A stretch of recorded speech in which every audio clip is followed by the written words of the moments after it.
Welcome back after the break. I do believe that you're still learning in this great agriculture's discussion. Remember, in Angry Talk, this is where we bring you so much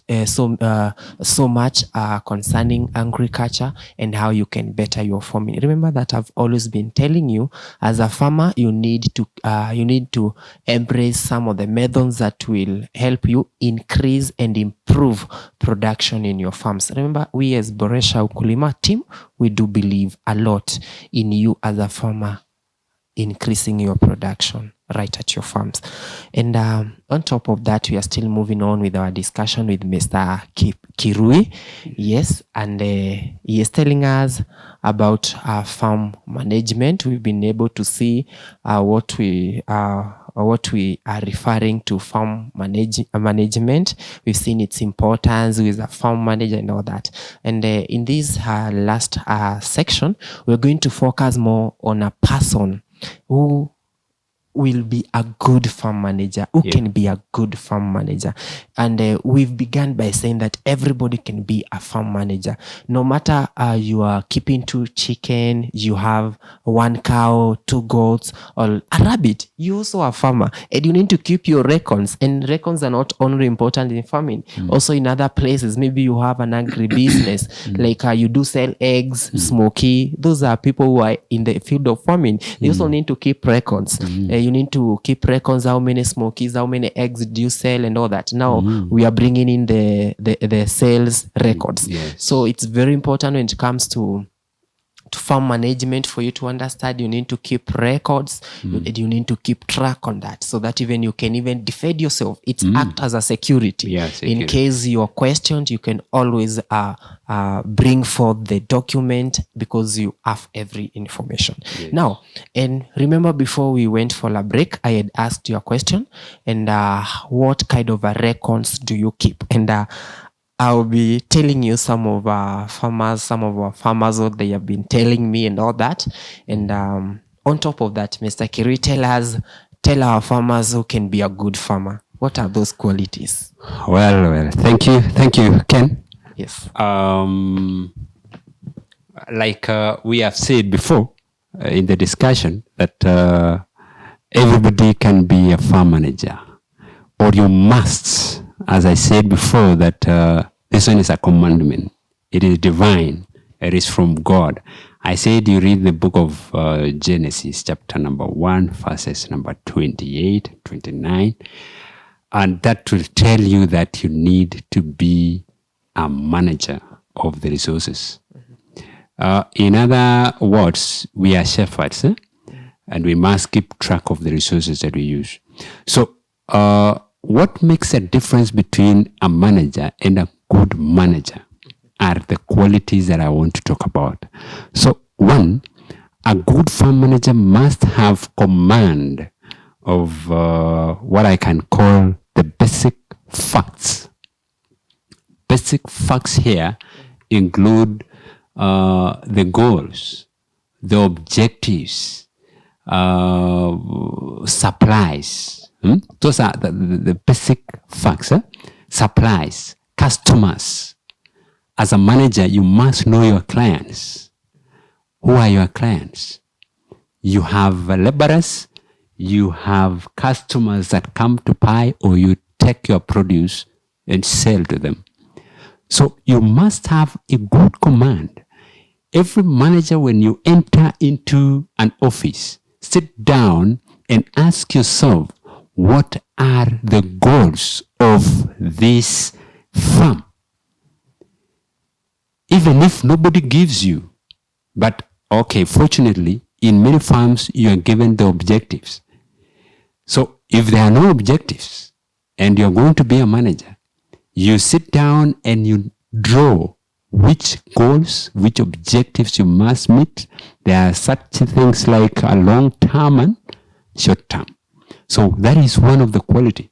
You must have command of the basic facts or the fundamental facts in the farm. A farm without a goal is no farm at all. That's what I can say. A farm without a goal is no farm. Because where are you going? That farm is going nowhere.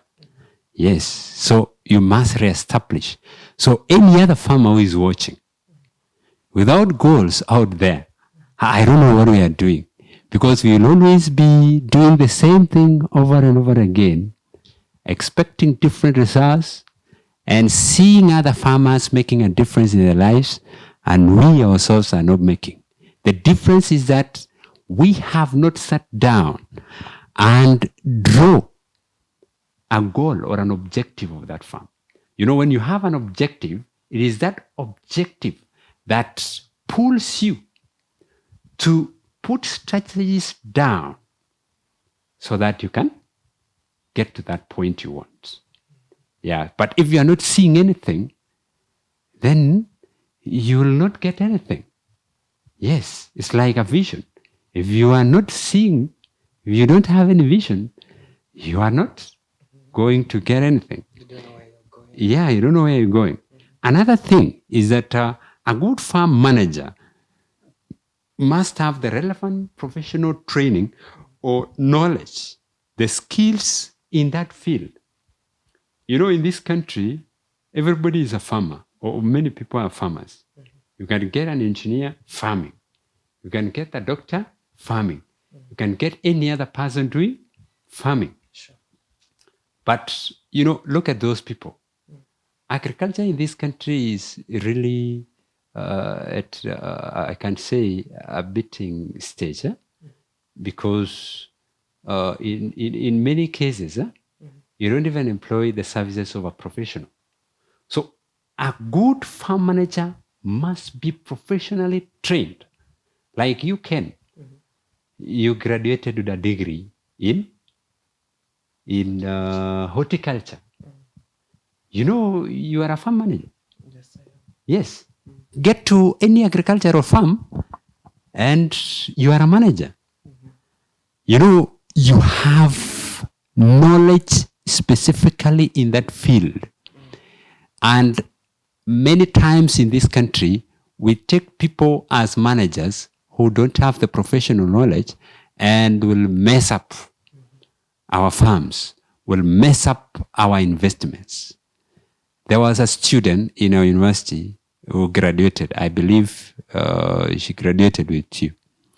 And she was telling me that she was employed in a farm as a supervisor. And whoever was the farm manager was a medical professional. Medical professional. And he's a farm manager. So he was telling me that at certain times, the manager will be doing some things that are against agricultural principles. He was telling me that they were trying to spray a farm, and spraying on the farm, he would tell all the employees to get out of the farm, and he will remove, undress himself, undressing. Okay? Undress himself and get a pump to spray. So you would tell the employees not to step on the farm because they will do contamination. So they had to get out fast before he do, and he himself is doing the spraying. So you see that. So that is failure to put in the right professional. I'm saying that a good manager must be professionally trained to really discharge his duties. When we say professionally trained, you must have the technical know-how. Yes, the technical know-how. You know, when you are trained, you will be open to the new technologies. You'll be able to apply the technical knowledge to solve the problems in that farm. Today, we have what we call precision agriculture. Precision agriculture requires that we are well endowed with technology. We have drones that are able to detect the position of every crop, give and communicate with a system that is able to supply the specific nutrients and water to that crop. You know, that is the technology. And that is where we are going, maybe, in some few years from now. But what I'm saying, Ken, is that every agricultural professional, the industry is still rich, and it is not a must that you must work in Kenya. We can also work elsewhere. You can apply for some scholarship, go out. You can even apply for a job outside.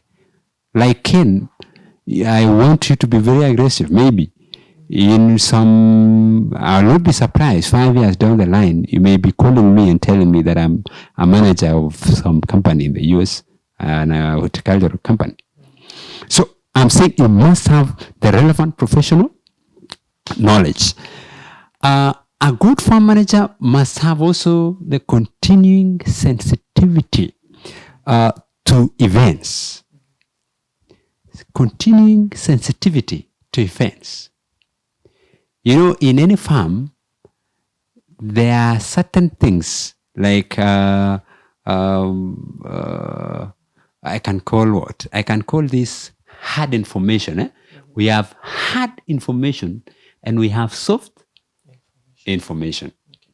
Now, when you look at hard information, this has to do with facts and figures, statistics. Those are hard information in any farm. But when you come to soft information, we have, feelings of other people. When you do this, how do this particular employee feel? Like you decide to have a pay cut. Pay cut. So how do employees feel? So you must be very sensitive. You must be very sensitive so that when you are able to look at facts and statistics in any given farm, as a manager, you should be able to draw something from the statistics that you are looking at, so that every figure that you are seeing must be speaking something. The farm could be heading to huge losses, and therefore, as a farm manager, must be able to predict. And there are very, very clever people in this country. Have you heard farmers groups or societies complaining that directors have written into these, that the manager went with these millions? Those people who are sitting at the top, the managers, it is evil. But oftentimes we hear a certain manager has gone out of an organization, and with him, he takes huge amount of money to the detriment of the organization. Certain managers are very clever-minded in the wrong side, and they're able to project that in the next 2 years, this farm is not going to be getting anything, no matter what we do now. And every time, if the farm is not injecting any extra capital on the same investment, it means that the farm may really be heading to a downfall. Maybe because of factors like prices in the market, because of things like failure to embrace technologies and other things. So the managers could think, because they sit and analyze facts. Like I told you, there are facts that any good person must be sensitive to. So they are able to project and know that this is going to happen. And before anything is open in the air, they are able to leave the organization. So they predict the future using the facts. The information. So I told you that they have to be very sensitive. Continuing sensitivity every day. Like in a school system. You are a principal, for example. And the students have been complaining over and over again. And there is a strike in the offing. As a good principal, as a good manager, you should be able to have information earlier, even in the university situation. Many times, these administrators, they know that students have planned for this and this strike, and it's going to happen this way. And before it happens, they always, like you saw before, there would always be policemen manning the area. So sensitivity is what I'm stressing here. Another thing is that they must have analytical, what we call problem solving skills. Problem solving skills. A good manager must be sharp. He must be able to solve a problem even before it happens. When you sit down in a farm, you must be able to even think, even create a problem and try to seek a solution even before it happens. Because when you practice that, you are able to collect facts in the crowd and know that this and this could happen. When it happens, how do I resolve? Because it could happen when you are at a fix and you are able to handle. For example, employees are demanding for better salaries. Like in this country, everybody is asking for a better salary. Sure. And if you don't do that, they give you an ultimatum of 1 week. Huh?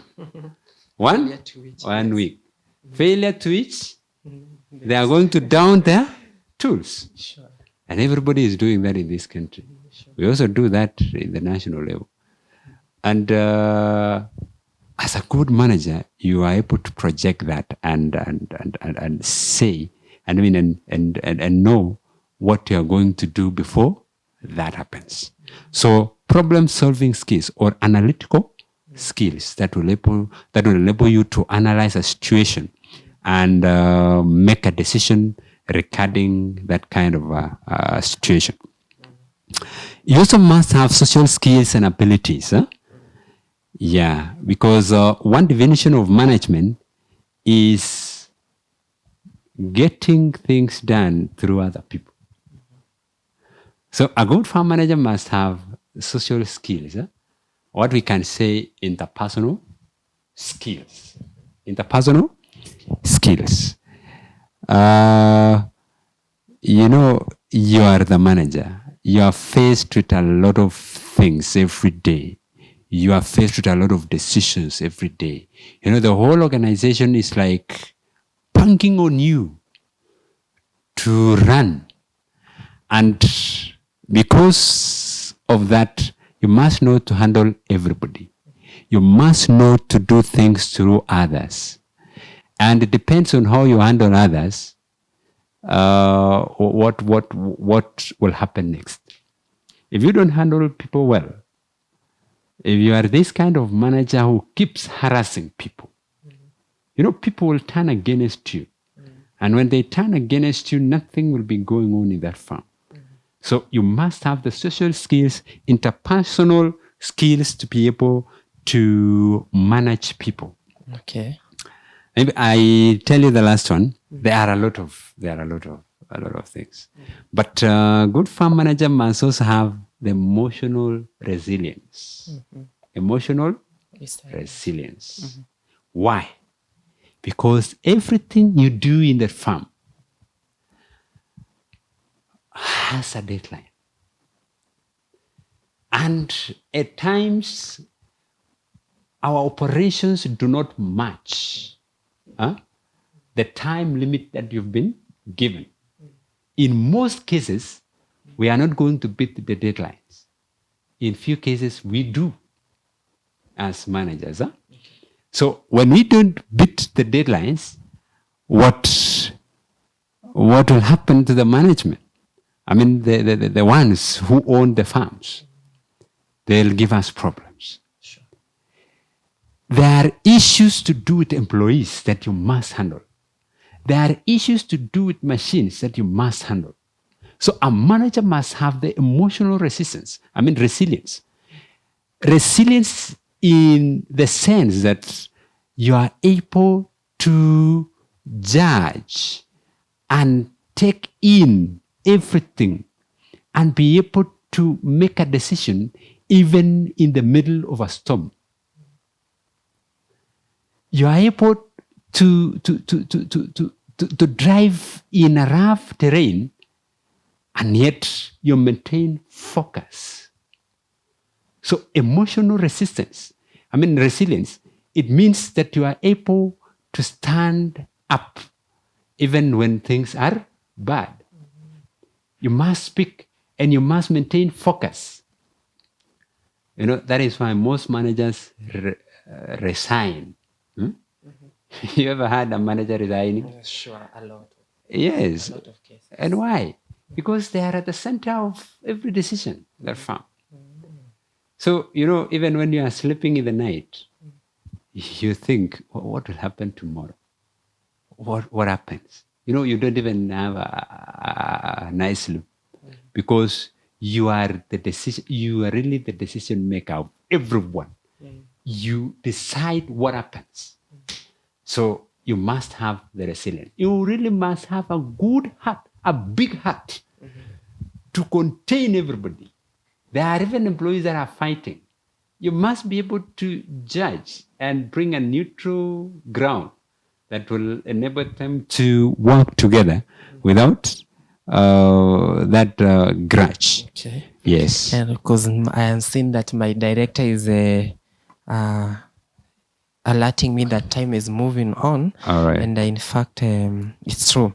And there are so many questions that my farmers had asked me about farm records. Yeah. I believe that their questions have been well tackled. Like they asked me about the advantages of keeping farm records. Yeah. You've handled that. That is Yeah. on the importance of Yes. farm records. Yeah. Some were asking me what are the methods of keeping records. Maybe we shall, you will substantiate that. Yeah. There's another one who was asking about what does a farm records entail? And another one was asking me about a farm account. So Yeah. maybe if there is any information you can add on top of that as well, Yeah. maybe check on that. Yes. And then we wind up in the next 2 minutes because my director is showing me that time is moving. All right. Thank you. Maybe I can start with your last question. Yes. Farm accounts. Huh? Yes. Farm account is also a record. Yes, farm account is a record. Okay. But the difference here is that this one is entirely financial. Okay. It deals with actually the assets and the liabilities in the farm. So farm accounts always define the organization in terms of its financial standing at any given time. The organization or the farm, where does it stand financially? Are we making profits? This is where you look at even the balance sheets. You look at the assets vis-a-vis the liabilities. Are they balancing? Are you able to pay up for all the creditors? Are you able to sustain yourself with this amount of assets, or you need to inject extra amount of finances to be able to get the break-even point? So farm accounts deal with finances, the financial position of any farm at any given time. Your other question about the methods on farm records, methods of keeping records. And I want to believe that is now what entails what you mentioned. If it's this type of a record, it's financial, sales, those are the methods that are involved. Or there is a special method, and maybe you can help us on that even as we close. Okay, right. We really don't have special methods. But the records are as plain as, like I've explained before. It only depends on, like I said, that every farm is unique. On its own. Every operation is defined by the objectives of that farm. And the objectives do vary a lot. So we have different records that are tailored or customized for different operations in the farm. Yes. Yeah. Okay, because of time, or Yes. lastly, what do you have for the farmers, even as we wind up? Well. Thank you, Ken. Yes. I have a lot for the farmers. Yes. Our farmers are really hardworking. The only thing, especially in Meru, the society around, I've noted with a lot of concern that people are very hardworking, and they really try to get something out of their farms. There is only one thing that is usually lacking. It is the literacy as concerns any given operation, any given farming operation. If you are a dairy farmer, if you're out there listening here, I want you to find more information on management of dairy farming. Don't just depend on your own knowledge because you are not a professional maybe. Sure. So you need extra knowledge. Another thing that I've seen with arable farming, we didn't talk even about the types of farming, but anyway, if we have another time, we'll talk about that. I realized something in this county that we really use a lot of chemicals in our farms. A lot of chemicals in our farms. If you go to Rift Valley, for example, the zone that produces a lot of maize. Before I came to Meru, I didn't know that you spray maize with chemicals against pests, with chemicals against this or that. You do even okay, it is not bad. But the way we use it in this place, we are really using a lot of it that would be, there is something in crops called maximum residue level. Yeah, I believe you understand that. Okay. So when you do a lot of chemicals on a crop, there will be a remnant of that chemical that goes and builds up into the final product that you are using. If it is a seed that you are producing, that seed will have residues. And the residue gets into your body. The buildup of those residues in our bodies is what really kills us. Those are the causes of cancer and so forth. We shall talk about that. Yeah, we shall talk when more we about get that time. when we'll be talking about the chemical and pest management. Yes. And chemical and pesticides management. Yeah. We'll be talking about that, and I believe that we also have a slot for the same. Yes. And keep asking us questions that regarding chemicals and pesticides use. We'll always be handling that. And thank you so much for keeping tuned into Destiny. And a lot of questions. I'm seeing a lot of people. I'll be checking on your issues come next week on Saturday. Yes. And up to that, I want to wish you a very good evening. May the Lord bless you, and have a wonderful time. Thank you very much.